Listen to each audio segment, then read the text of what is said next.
നമ്മുടെ കാല് എവിടെയെങ്കിലും വെച്ച് ഇടിച്ച് നമ്മുടെ തലച്ചോറ് അത് സെൻസ് ചെയ്തിട്ട് അതിന് പ്രതിരോധിക്കാൻ വേണ്ടിയിട്ടല്ലേ ശരിക്കും അവിടെ ഒരു വീക്കോ സംഭവങ്ങളൊക്കെ വരുന്നത്. അതായത് ശരീരം എടുക്കുന്ന ഒരു പ്രിവെൻഷൻ നമ്മൾ ബ്ലോക്ക് ചെയ്യല്ലേ ശരിക്കും അവിടെ സംഭവിക്കുന്നത്. അത് എന്താണെന്ന് വെച്ച് കഴിഞ്ഞാൽ നമ്മുടെ ശരീരത്തിൽ തട്ടുന്ന അബ്നോർമലായിട്ടുള്ള ടച്ചസ് ഉണ്ട്. അതിൽ ബാക്ടീരിയകൾ ഉണ്ടാവും, ഫിസിക്കൽ അറ്റാക്കിംഗ് ഉണ്ടാവും, അല്ലെങ്കിൽ കെമിക്കലായിട്ടുള്ള എന്തെങ്കിലും കണ്ടന്റ് വന്നിട്ടുള്ള ഒരു അബ്നോർമലായിട്ട് എന്ത് സാധനം വന്നാലും ബ്രെയിൻ ഡിറ്റക്ട് ചെയ്യും.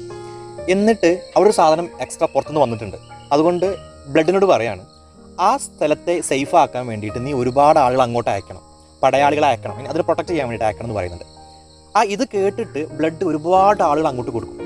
അവിടെ ആവശ്യമായ ആളുകളുണ്ടാവും, അനാവശ്യമായിട്ടുള്ള ആളുകളുണ്ടാവും, ഈ പോകുന്ന ആളുകൾ. കാരണം അവിടെ തട്ടുന്ന എന്താണെന്ന് ഈ പറഞ്ഞ ബ്രെയിൻ ഐഡൻറ്റിഫൈ ചെയ്യുന്നില്ല, എന്തോ തട്ടുന്നുണ്ടെന്ന് മാത്രമേ ഐഡൻറ്റിഫൈ ചെയ്യുന്നുള്ളൂ. പക്ഷേ ഇവിടെ നാം വീണതാണ് അല്ലെങ്കിൽ എന്തോ തന്ന് അടിച്ചതാണ്, ഇത് നമുക്കറിയാം. അവിടെ ഈ പറഞ്ഞ കെമിക്കൽ വന്നിട്ടില്ല, ബാക്ടീരിയാസ് വന്നിട്ടില്ല, അവിടെ എന്തോ തട്ടിയതാണെന്ന് നമുക്കറിയാം. അപ്പോൾ ഇത് അറിഞ്ഞതുകൊണ്ട് തന്നെ ഈ പറയുന്ന ബ്ലഡിൻ്റെ ഈ വരവിൻ്റെ ആവശ്യം അവിടെ വരുന്നില്ല.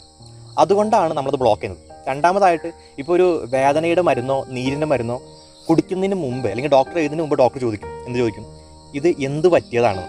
അപ്പോൾ ഇത് ഐഡൻറ്റിഫൈ ചെയ്താൽ മാത്രമേ നീരിൻ്റെ മരുന്ന് കുടിക്കാൻ പാടുള്ളൂ. അതുകൊണ്ടാണ് ഡോക്ടേഴ്സ് പലപ്പോഴും പറയാറുള്ളത് നിങ്ങൾ അനാവശ്യമായിട്ട് വേദനയുടെ മരുന്ന് കുടിക്കരുത് പറയാറുള്ളത്. അതായത് അനാവശ്യമായിട്ട് വേദന മരുന്ന് കുടിക്കുകയാണെന്നുണ്ടെങ്കിൽ ഈ നിങ്ങൾ പറയുന്ന പ്രകാരം തന്നെ ഈ നീരുണ്ടാകാനുള്ള സാധ്യത, അതായത് ഈ പറയുന്ന മനുഷ്യരിൽ അവർ തന്നെ ഉൽപ്പാദിപ്പിക്കുന്ന ഈ ഒരു പ്രതിരോധ ശേഷിയെ ബ്ലോക്ക് ചെയ്യുന്ന ടെൻഡൻസി ഉണ്ട്. അപ്പോൾ ഇതൊക്കെ ചാൻസ് ഉണ്ട് ഡോക്ടർ നിർദ്ദേശമില്ലാതെ മരുന്ന് കുടിക്കുന്നത്. അപ്പോൾ ഇതുകൊണ്ടാണ് നമ്മൾ പറയുന്നത് നിങ്ങൾക്ക് എന്താണ് സംഭവം. അപ്പോൾ പറയും എന്തെങ്കിലും ഇടിച്ചാൽ നിങ്ങൾ ഐസ് വെച്ചോളൂ, അല്ലെങ്കിൽ ഈ പറയുന്ന രീതിയിൽ കെമിക്കൽസ് എന്തെങ്കിലും വന്നാൽ പെട്ടെന്ന് നിങ്ങൾ വാഷ് ചെയ്യണമെന്ന് പറയാറുള്ളത്.